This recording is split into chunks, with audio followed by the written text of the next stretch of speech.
G L E S.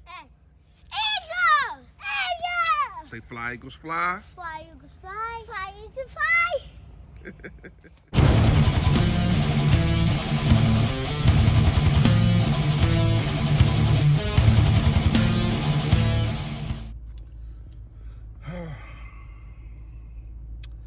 Some more, huh? Some more scapegoats, man. I don't get it. But I'm getting ahead of myself. Excuse me, y'all. Yo, that, man. You know what it is. You know what it is, man. Your boy Philly Fresh, a.k.a. the General, here reporting for duty.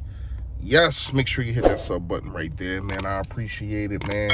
And I appreciate all the love, man. Seriously. I'm catching up with y'all. I got in contact with everybody that I owed the gift card to. I know I've been kind of slack, and I actually sent some out. Well, I sent a couple out, and I don't know. They just ain't hit. I don't know if it was wrong addresses. I don't know what happened. But my apologies. You know what I mean? I'm a busy man, but I make sure I'm a man of my word also. So I make sure that I get them joints out to you expeditiously. All right, let's get into it. Let's talk. Let's bust it up. What we talking about today? Richie Rich and Marty Morningwig are stepping to my office. Why? Because you're fired. Man, I ain't gonna lie to you.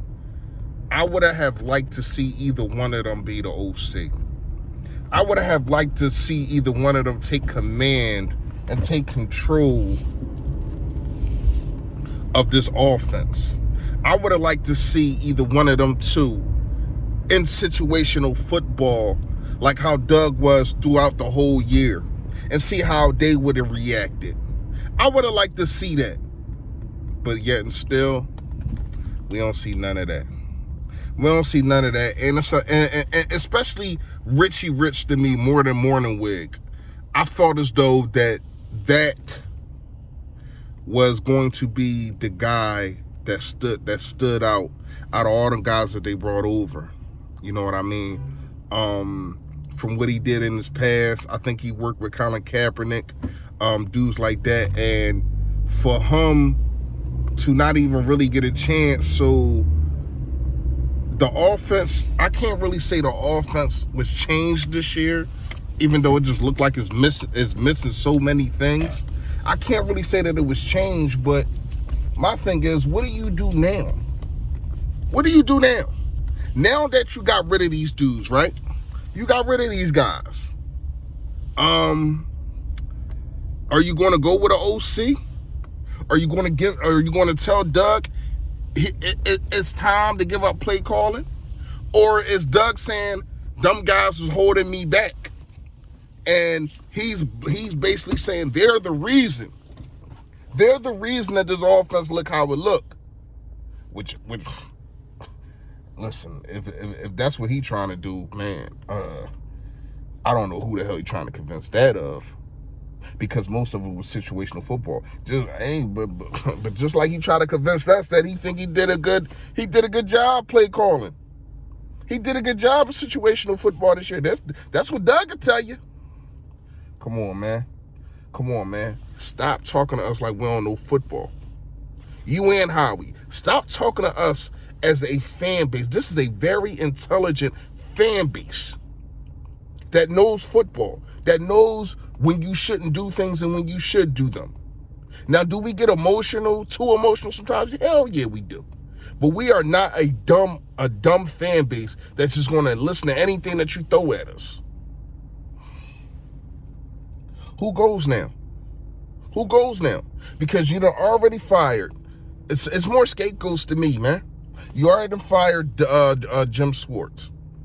Ain't trying to hear that. I'm not trying to hear that he's stepping down. I ain't trying to hear that. They gave him the good grace because he's a defensive coordinator, head coach. I mean, a Super Bowl winning defensive coordinator. Excuse me, y'all. Now, Richie Rich, are you going to finally put Deuce up there, let him be the OC? Because you give him this stupid behind offensive assistant to the sound like the white Schrute from The Office. I don't know if y'all ever seen it. Assistant to the assistant manager. Bull crap. No, get that man the OC. Been here longer than every freaking body. And he got, when you want to talk about the locker room, having respect for this dude, running back, everybody loves Deuce. Everybody loves Deuce. Everybody loves Deuce more than they love Raymond. Everybody loves Deuce. I ain't gonna lie to you, man. I don't know where we go from here. It would be selfish of me to say that I deserve an answer, but I'm gonna wait. But I feel as though we do as a fan base for right now, because I do say that I feel as though we feel as though that we need to get answers right now and right. But what I can say is I don't know what this team is going to look like until I do. I don't know who's going to be the offensive coordinator. I don't know who's going to be the defensive coordinator. It's hard for me to get up in the morning and be excited about the Philadelphia Eagles' future if I don't know who the hell is in it. I don't even know who the quarterback is going to be. So let's get this straight. We don't know who's drafting, right? It's how we drafting. We don't know. Hopefully not. We don't know who our OC is, right? Because Doug is staying. Doug all the bull crap, everything that's going on, Doug is going to be here. But we don't know who is our OC. Is Doug going to be the OC? We definitely don't know who our defensive coordinator is. We don't know who our quarterback is. Yo, I don't know what it's 32 other teams in the NFL. Think about this, y'all. I just want y'all to really, if y'all still here with me, I want y'all to really think about this. It is 31 other teams in the NFL. Nobody has four problems. 4 problems that we have. Nobody. Even the lowest of the lowest don't have those 4 problems. We don't know who's drafting. We don't know who our head coach is. Well, we do know who our head coach is, sorry. We don't know who our OC is. We don't know who our DC is. And we don't know who our quarterback is. Just think about that. And I'm supposed to be excited? Let me know what y'all think in the comments about that. I'm going to tell you what I am excited for, man. Shout out to MB. Shout out to Tobias Harris. Shout out to Seth Curry. Let me talk about Seth Curry real fast. And I might get backlash from this. Obviously the Curry family is just shooters. Straight shooters. Now, Steph from the Warriors has more flash than Seth. But what I can say is, it looked like he's just pure of a shooter as Steph. Off the dribble, can create his own shots. He just doesn't have the volume that Steph has. He doesn't have that volume. He's not going to shoot the ball 35 times. He's going to shoot the ball 15 times and make about 10 or 12 of them. That's what he's going to do. One of these games, I do just want to see Seth just go off. Like a game like last night, where he did end up with, I want to say it was 26 points. But when he started how he started, I would have just kept feeding him. Hey, listen, big dog. Listen, Embiid, you're going to have to take a back seat tonight. Now, Embiid did come up big in the second half and the fourth quarter. Shout out to him for that. But what I can say is, I would have just kept feeding Seth. I would have. He was in the zone. When you have a shooter like that in the zone, you keep giving it to him until the zone is broken. He could not miss. He couldn't miss. He was shooting them from everywhere, and he couldn't miss. I like watching this team. I feel the exact opposite of how I feel about the Philadelphia Eagles.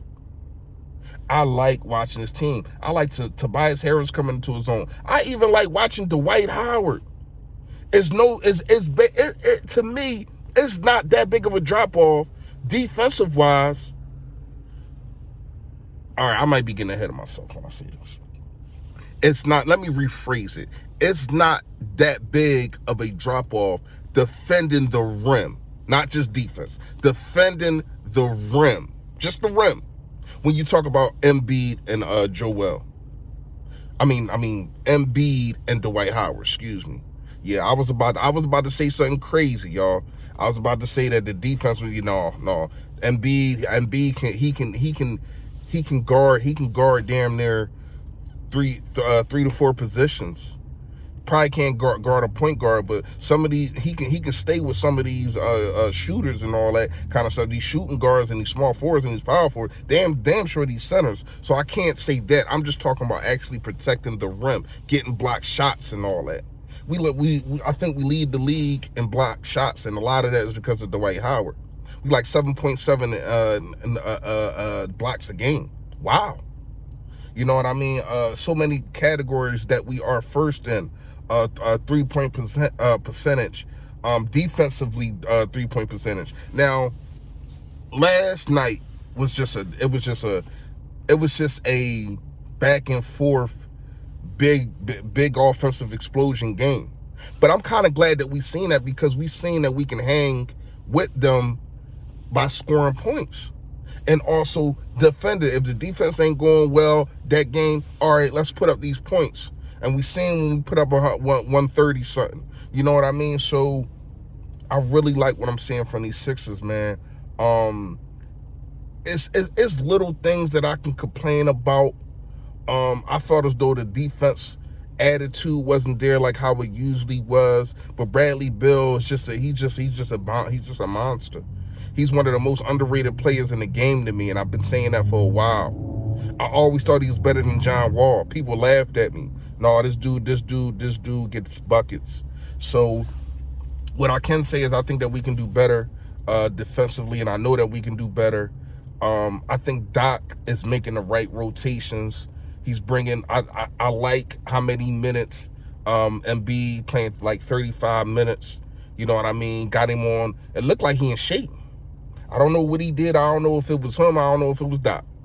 But shout out to whoever got on his behind about being in shape. Ben being aggressive. I like that. The first quarter, he just was attacking the rim. And that's what I like to see. I don't need you to always shoot jump shots. I would love it, yeah. But just attack. Put these dudes, had these dudes backpedaling the whole game. Had these dudes fouling you. And go to the line and get it like that. And once your free throws get better, I think that you'll be more comfortable shooting these jumpers off the screen and roll. Let me know what y'all think in the comments about that, man. Y'all already know, man. Stay Philly, stay fresh. Yo, that.